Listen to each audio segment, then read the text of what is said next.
Saudara-saudara, anggota dan jemaat Gereja Kristen Indonesia yang dikasihi oleh Tuhan. Salah satu sikap iman yang paling mendasar ketika kita merayakan hari ulang tahun, seperti yang saat ini kita rayakan bersama ulang tahun Sinode Gereja Kristen Indonesia yang ke-34, adalah ketika kita mengungkapkan rasa syukur kita kepada Tuhan atas seluruh penyertaan Tuhan dalam perjalanan kehidupan kita sebagai gereja. Bahkan perjalanan ini bukan hanya 34 tahun, tetapi jauh sebelumnya ketika diawali dari Tionghoa Kitau Kauhwe yang sudah dimulai di Jawa Barat, Jawa Tengah, dan Jawa Timur sejak awal abad ke-20. Kita juga rasanya tidak akan pernah dapat melupakan pengalaman yang kita alami pada saat ini. Kurang lebih 2 tahun kita bersama-sama sebagai gereja, bersama dengan seluruh masyarakat Indonesia dan bahkan masyarakat dunia, mencoba untuk menghadapi dan melewati pandemi COVID-19. Bahkan juga kita semua harus banyak belajar tentang perubahan-perubahan yang terjadi di sekitar kita sebagai masyarakat. Perubahan teknologi yang begitu rupa, tetapi juga perubahan-perubahan di tengah masalah dan masyarakat ekonomi, di tengah persoalan sosial, bahkan di tengah-tengah persoalan-persoalan budaya dan politik. Sungguh kita harus terus-menerus belajar untuk melihat bagaimana penyertaan Tuhan berjalan dalam kehidupan kita. Saudara-saudara, salah satu yang selama beberapa tahun ini kita lewati dan kita banyak bicarakan adalah ketika kita bersama-sama ada di tengah-tengah persoalan dan perubahan teknologi yang begitu rupa.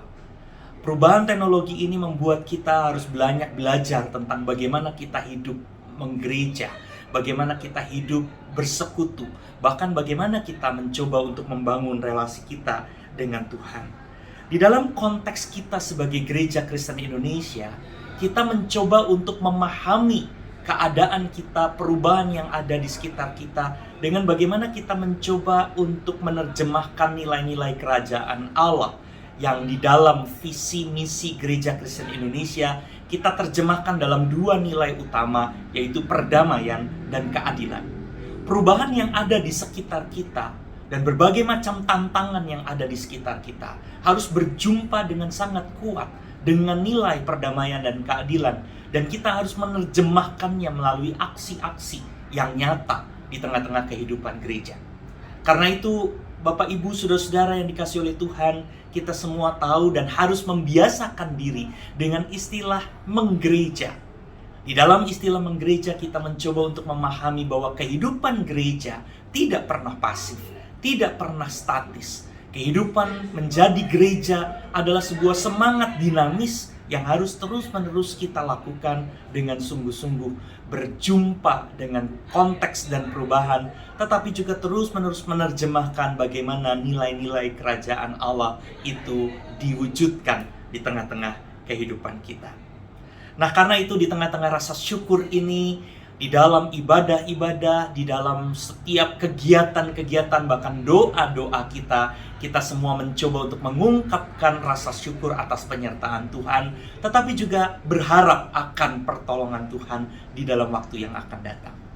Ada hal yang barangkali penting untuk kita sama-sama ingat, bahwa ini semua tidak boleh menjadi sekedar aktivitas atau bahkan menjadi aktivisme tanpa makna.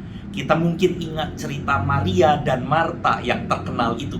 Maria dan Marta ada di dalam ketegangan ketika mereka mencoba untuk menerjemahkan apakah mereka hanya ada di tengah-tengah aktivitas dan kesibukan belaka, atau ada di dalam sebuah kesungguhan untuk mendengarkan kehendak Kristus terlebih dahulu, kehendak Allah di dalam kehidupan mereka yang baru kemudian diterjemahkan dalam aktivitas mereka.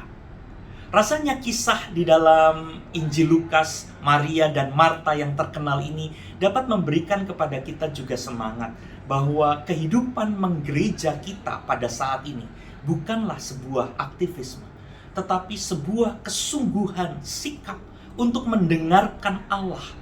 Karena itu merayakan HUT GKI yang ke-34 ini rasanya menjadi baik ketika kita tempatkan sebagai sebuah evaluasi tetapi juga kesungguhan untuk menemukan resolusi-resolusi yang baru tentang bagaimana kita mewujudkan aksi dan kehendak Allah setelah kita dengan sungguh-sungguh juga terus-menerus mendengarkan Allah, memahami kehendak Allah. Karena itu, Bapak, Ibu, Saudara-saudara yang dikasihi oleh Tuhan, rasanya tidak berlebihan jikalau kami mencoba untuk mengajak kita di tengah-tengah HUT ke-34 Gereja Kristen Indonesia, kita juga dengan sungguh-sungguh memperhatikan pengajaran-pengajaran yang kita siapkan dan kita sampaikan di tengah-tengah kehidupan menggereja. Bagaimana gambaran Allah, gambaran tentang gereja terbangun bersama-sama di dalam kesungguhan kita untuk memahami konteks dan perubahan-perubahan yang ada di sekitar kita.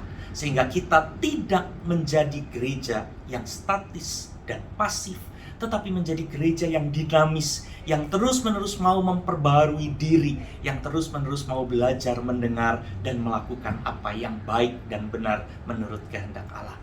Pada akhirnya mungkin kita semua akan berjalan terus pada tahun yang saat ini ada, pada tahun 2023 yang akan datang, bahkan sampai nanti tahun 2024 ketika kita juga akan memasuki masa pemilihan umum kembali, di mana kita bersama-sama dengan seluruh masyarakat Indonesia menjadi bagian di dalam kita mempersiapkan dan memilih pemimpin baru bagi bangsa ini.